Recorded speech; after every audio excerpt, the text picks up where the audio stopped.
শালকিয়ার মদন বিশ্বাস লেনে একটি গেঞ্জি তৈরির কারখানায় আগুন। রবিবার সকাল 11:30 নাগাদ কারখানাতে আগুন জ্বলতে দেখা যায়। দাউ দাউ করে জ্বলতে থাকে কারখানাটি। পরপর 3টি ঘর কার্যত পুড়ে ছাই হয়ে যায়।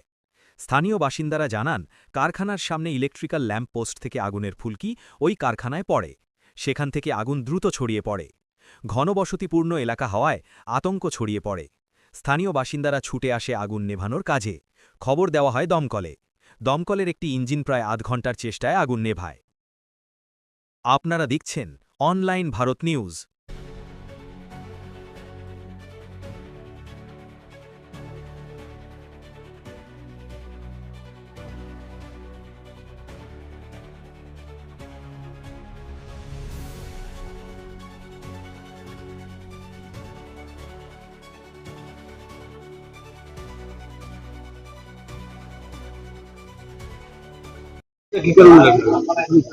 আগুন কি কারণে লেগেছে এখন ওটা ইনভেস্টিগেশনের ব্যাপার।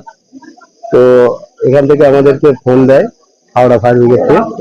আমরা একটা টেন্ডার নিয়ে আসি, 100 কাজ হয়েছে এবং আগুন নিয়ন্ত্রণে এখন এখন কিছু নেই।